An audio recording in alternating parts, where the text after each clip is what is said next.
Hello everyone, I am back and let me show you what we've been up to.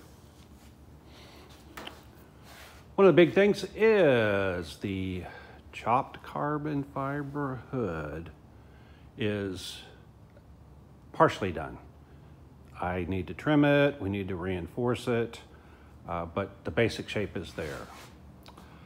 Let's see, it weighs 4.02 pounds. So those have been claiming that it was going to be overly heavy.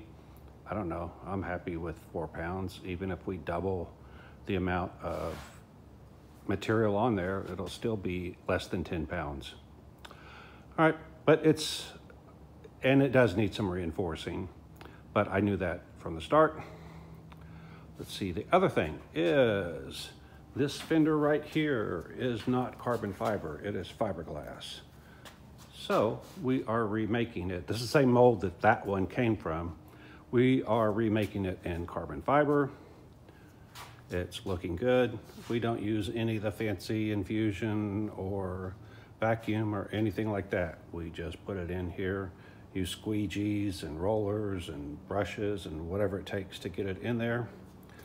And we will see when we pull it out what it looks like. It is not cured enough to pull out yet, so we won't know until tomorrow. It is killing me to wait, but have no choice. I've already learned don't pull it out before it's cured because it doesn't retain its shape, and then you have to put it back in the mold and hope that you can get it all back in the mold and all of that stuff, and it's just better to leave it. I did this one a little differently than the others. I'm trying all different kinds of surface preparations and release mechanisms. So in this case, went ahead and used a semi-permanent mold release, then sprayed 2K clear on top of it, and then did the typical epoxy with carbon fiber, woven carbon fiber. There's only 2 layers here because I'm debating what to do to add to it. We're going to see how 2 is, but I don't think it's going to be quite stiff enough. So we'll add another. What I'm thinking about doing though is putting some foam on this backside and then another layer of carbon fiber, which will make it significantly stiffer while only adding 1 layer of carbon fiber.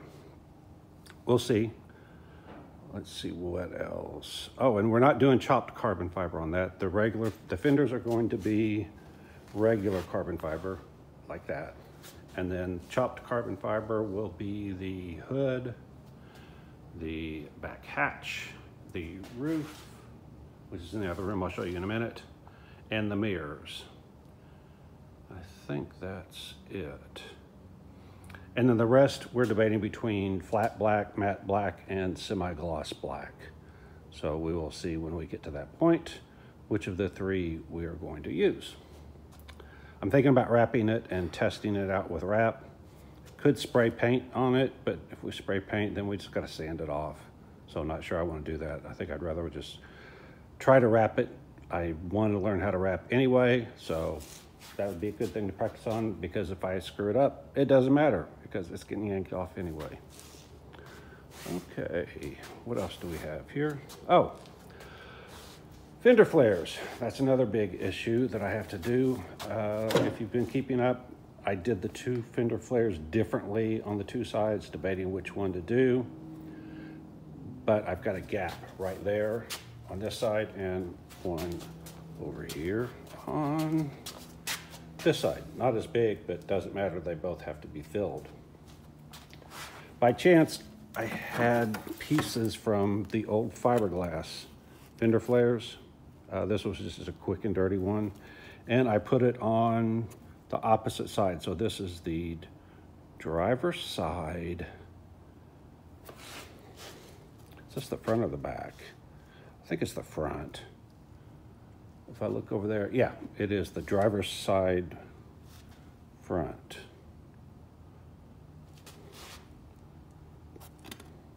Sorry, this is confusing. No, it's got to be the back. Okay. This is the driver's side. Yeah, driver's side back. Wow. All right, so if I take this and I put it on the passenger side, you can see that it's just like that. So that would take care of this area right here that's a little bit funky. It's not bad, and I could sand it and put carbon fiber on it, or just cut another piece and section it on top of it. The same thing with the back. I don't know where that piece went, but I found out the same thing. If I just flip them side to side, it takes care of this gap here and this gap here. The reason this has to be done is because the C6 wheel opening and the C2 wheel openings are completely different. So the flares wouldn't fit. I tried everything to get the flares to fit without modifying them, and I just was not happy with the way it looked. So what I'm doing is I am making another set of carbon fiber fender flares. This is off of a C2 Fender Grand Sport. And so right now that is just one layer of carbon fiber. One of the challenges is getting carbon fiber to wrap all the way around this fender lip. It goes in about a ½ an inch here all the way around. Then it's flat here, and then it has the shape here. If you look, each one of these I've made in the past, the carbon fiber just did not want to wrap around that. It did pretty good, but like I've got a spot right here where it sticks out, and you can see that's weak. And then if you reach under there, the lip isn't real good. So I thought, hey, we've gotten to where we can whip out some carbon fiber stuff pretty quick. So a lot of times it's just easier to make another part than to fix what we've got. By the way, it only took a couple hours to make this fender. All right, so I've got this one. That's only one layer. I'm going to go ahead and let it cure. And then tomorrow I will put another layer of carbon fiber, so it'll be 2 layers. We found that 2 layers of this carbon fiber is sufficient for an ultra lightweight part, enough to hold its shape, but not enough that you could, let's say, lean against it heavily. So to give you an example, this is 2 layers of carbon fiber. It's okay, but you can see it's a bit flexible. So the question is that okay? And our answer is, yes, it's fine as long as it's something that no one's going to lean against or something like that.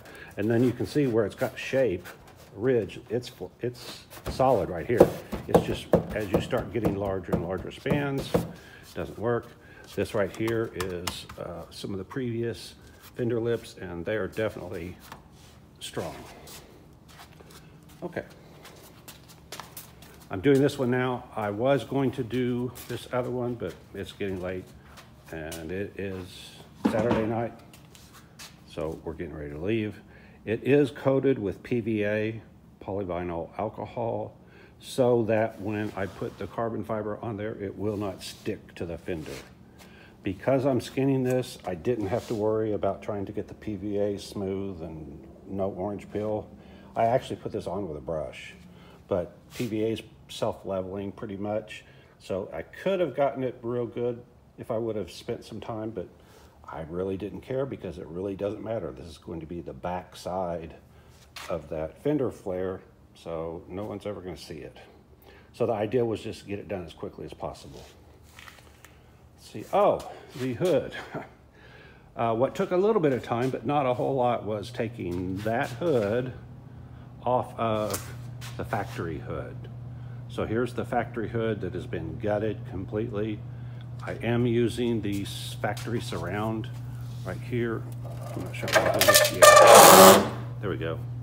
So I'm using that, most of it, not all of it, to support that hood. So that's why it doesn't really need a whole lot of reinforcement, because this will give it reinforcement. I could make a mold out of this reinforcement piece. The reason I haven't, or I don't think I'm going to, is because I've got the hinge area, I've got the latches, I've got all of that stuff that comes with this if I just use it as it is. So I'm highly tempted to just use it as it is. It is heavy, a lot heavier than my carbon fiber hood. In the future, I will go ahead and make a mold and make this support, but right now we're trying to get the car done, and so it's going to have a hood that's a little bit heavier than we'll call ideal. But it's a Corvette, for crying out loud. It's not like they're lightweight anymore. They're like 3,600 pounds. So if it was a 2,800 pound car, I'd worry about it. But since it's already a pig at 3,600 pounds, I'm not gonna worry about it. Okay, up front, show you what we've been doing there.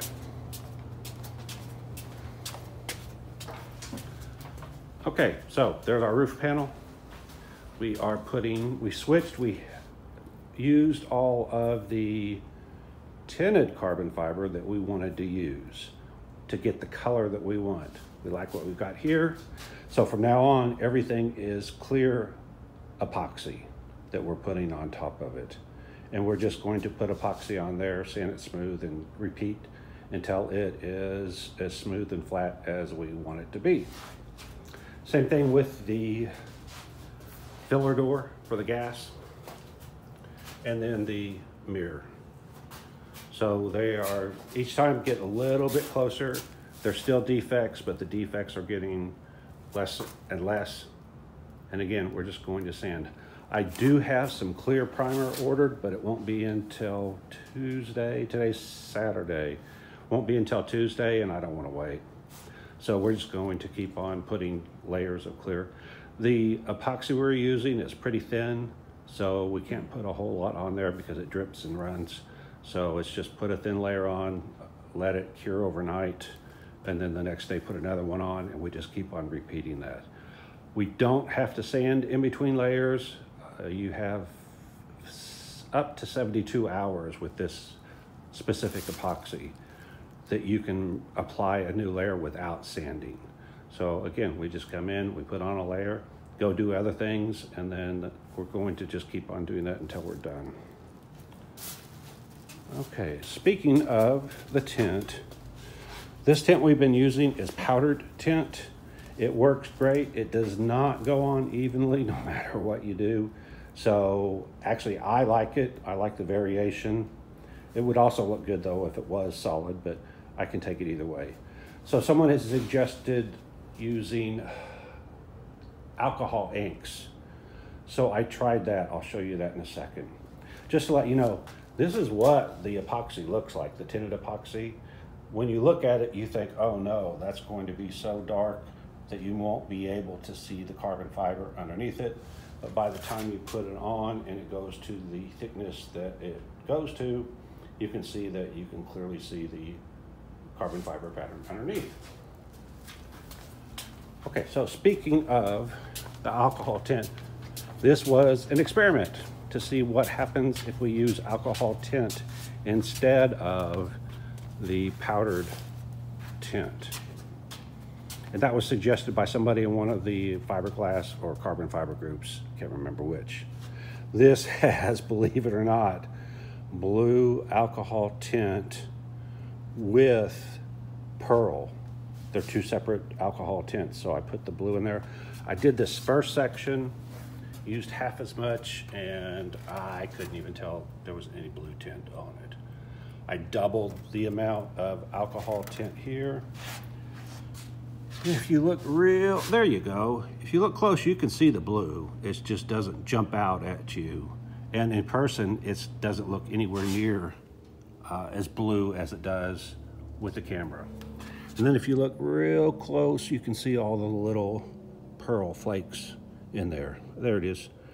And you can see out here, you can really see the pearl flakes. Oops, that's not dry yet.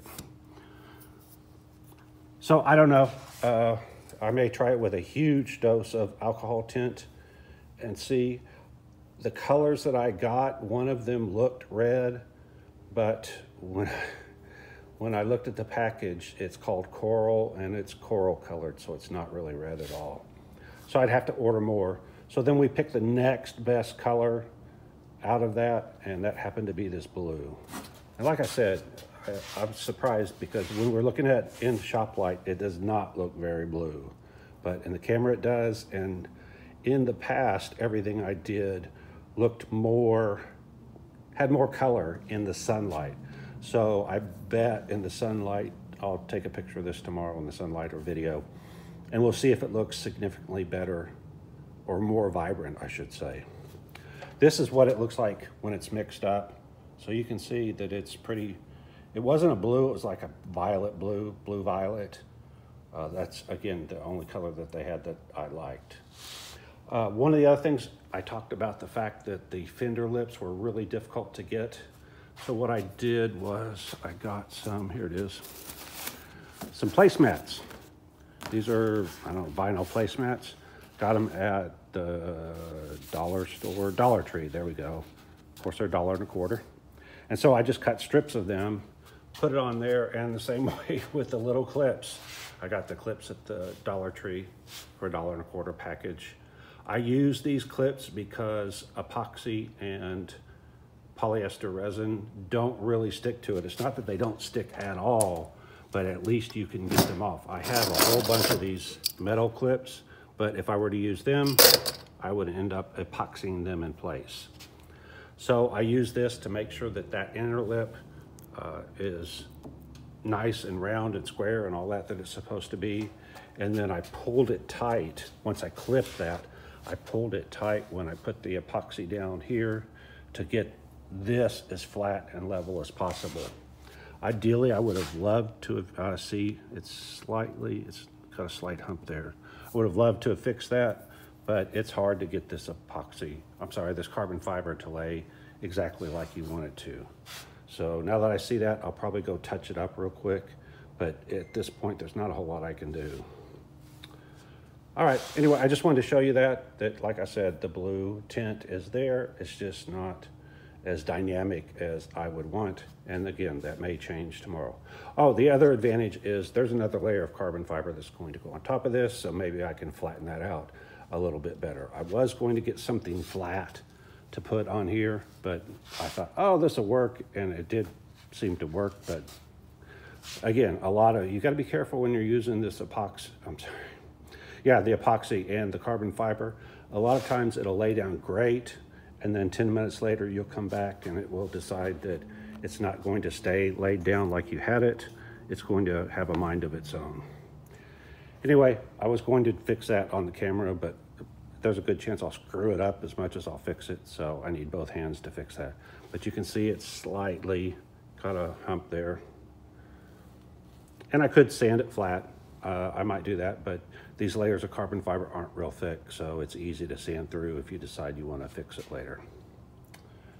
That's all I have. So tomorrow, we're just going to continue on. I'm going to trim the edges of the hood, and we're going to put another layer of, we're going to go ahead and put chopped carbon fiber because the pieces, I pieced everything together for the hood.